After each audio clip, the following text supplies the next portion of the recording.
docAppender is one of those Google add-ons that's going to save you a considerable amount of time. But first, what you need to do is a couple of things. One is create a Google folder, and inside that folder, have a Google Doc for all of your kids. I'm going to open up Smedley's folder here.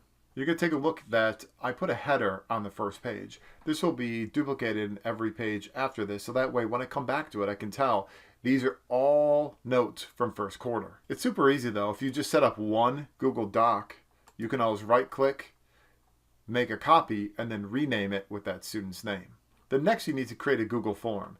On this form, these are the things that you would ask your students when you sat down with them to confer a conference. Very specifically though, on the student name portion, you need to leave it multiple choice and do not put any names in it, because this is where docAppender really shines.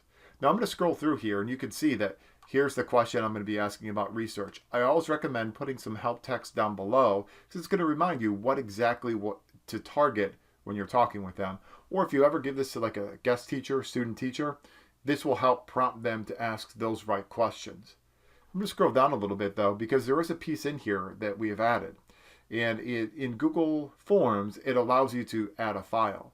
So let's say you're sitting down with me and I'm writing in my notebook, or I've got post-it notes, or there's something on my screen. What you can do with your iPad, your phone, whatever it may be, is take a picture of it and upload it. That's going to be added to this particular Google Doc.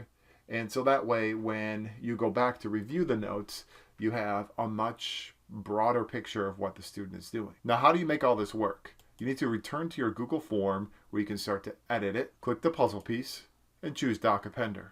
If this is the first time it's running, it will ask you for some permissions. Just say yes. If you haven't run it before, you haven't added it, go back to the blog post and it'll show you what to do. You want to open the sidebar. What you're going to have to do is choose folder here. I've already chosen my first hour conferring, the Google Doc folder that I showed you before. So you would just choose folder, select it out of your Google Doc, and then it will show up over here on the right. Click next.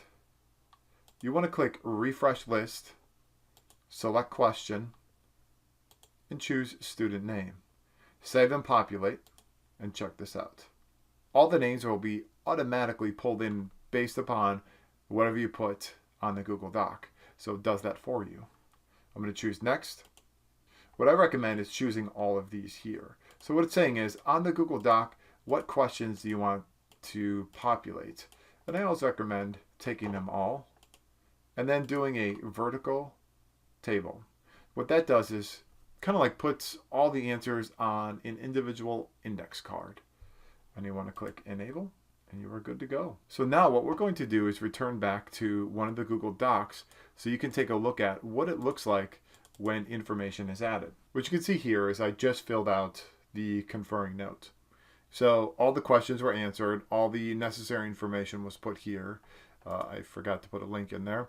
But then under evidence, it has this kind of cryptic looking string of text. Back in my folder though, because I added the file upload option on Google Forms, what I have here is a folder.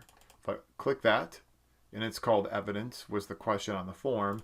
If I open that, here's the one from the Colin Davitt folder. And here we go. Here's the information. So this is something that you can refer back to. If you did not upload any evidence, this would remain blank, very similar to the link.